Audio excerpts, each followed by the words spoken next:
नमस्कार, स्वागत है आप सभी का एजुकेशन मंत्रा में। दोस्तों 12,460 शिक्षक भर्ती की एक बड़ी अपडेट निकल के आई है सुप्रीम कोर्ट से।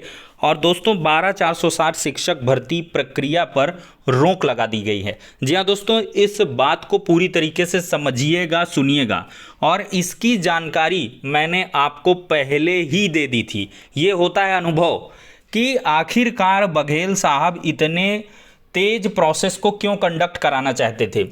चूंकि यहाँ पर सुप्रीम कोर्ट में जब सुनवाई होनी थी 8 जनवरी को, तो उसमें ये संभावनाएं 90% के अबव बन रही थी कि मे भी भर्ती प्रक्रिया पर रोक लगा दी जाए, स्टेटस को की स्थिति जनरेट की जाए, जिससे कि कोई प्रोसेस आगे ना बढ़ पाए।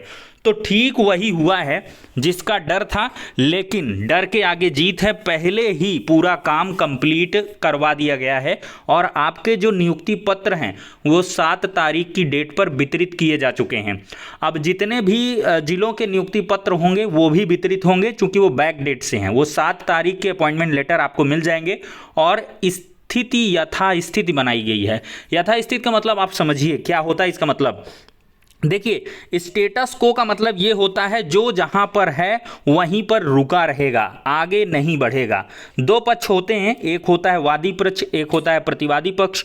तो इसमें यह होता है कि ना वादी बढ़ेगा ना प्रतिवादी बढ़ेगा, मतलब यथास्थिति बरकरार रखी जाएगी। नियुक्ति पत्र तो सबको मिल गए हैं, तो मिल गए, लेकिन अब उसके आगे की प्रोसीडिंग नहीं होगी। मतलब आपको स्कूल का आवंटन नहीं होगा, आप विद्यालयों में जाके अध्यापन कार्य नहीं कर सकते हो, और बाकी भर्ती प्रक्रिया पे जिला वरीयता जो नियम था उसके आधार पर जो हो गई तो हो गई। अब ये नहीं होगा कि जिला वरीयता से होगी कुछ भी, मतलब सब कुछ ठप, ये मतलब होता है। जो जहां पर है रुका रहे, इसका मतलब निरस्त ना समझिएगा। रोक का मतलब रुक जाओ। ये स्टेटस को सिचुएशन ऐसी हुआ करती है। और स्टेटस को की सिचुएशन आपको 12,460 शिक्षक भर्ती के ग्रेडिंग केस में भी देखने के लिए मिली थी। जब 12,460 शिक्षक भर्ती का ग्रेडिंग वाला मैटर आया था, तब डिवीजन बेंच ने स्टेटस को की स्थिति जनरेट किया था और फिर भर्ती प्रक्रिया वहीं पर रुक गई थी। और जब ग्रेडिंग केस सॉर्ट आउट हुआ तो इसके बाद से फिर वो प्रक्रिया आगे बढ़ गई। और इसमें होना जाना कुछ नहीं है, कुछ दिनों के लिए रोक दिया गया है, स्टेटस को हो गया है। और जो नेक्स्ट डेट ऑफ हियरिंग है वो 3 हफ्ते बाद की लगाई गई है।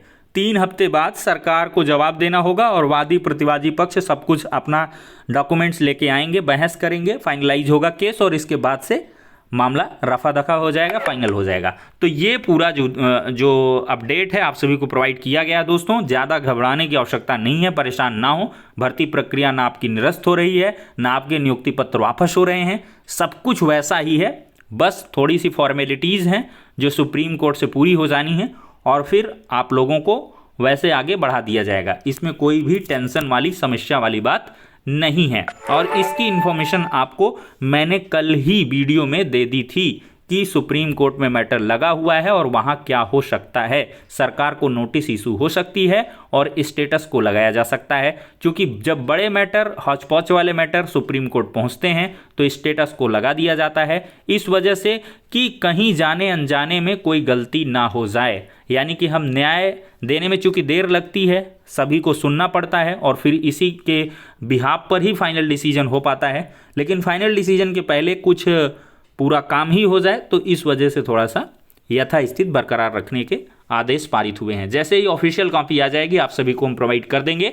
और बाकी एग्जैक्ट एक्यूरेट इन्फॉर्मेशन यही है। Court number 9 serial number 59 justice Maheshwari और जस्टिस सुधांशु धूलिया जी की बेंच में यह मामला सुना गया और कुछ देर तक हियरिंग चली। और यहाँ पर देखा जाए तो सुप्रीम कोर्ट में ये बात रखी गई है कि सर जितनी भी प्रोसेसिंग थी वो कंप्लीट हो चुकी है, सबको अपॉइंटमेंट लेटर दिए जा चुके हैं।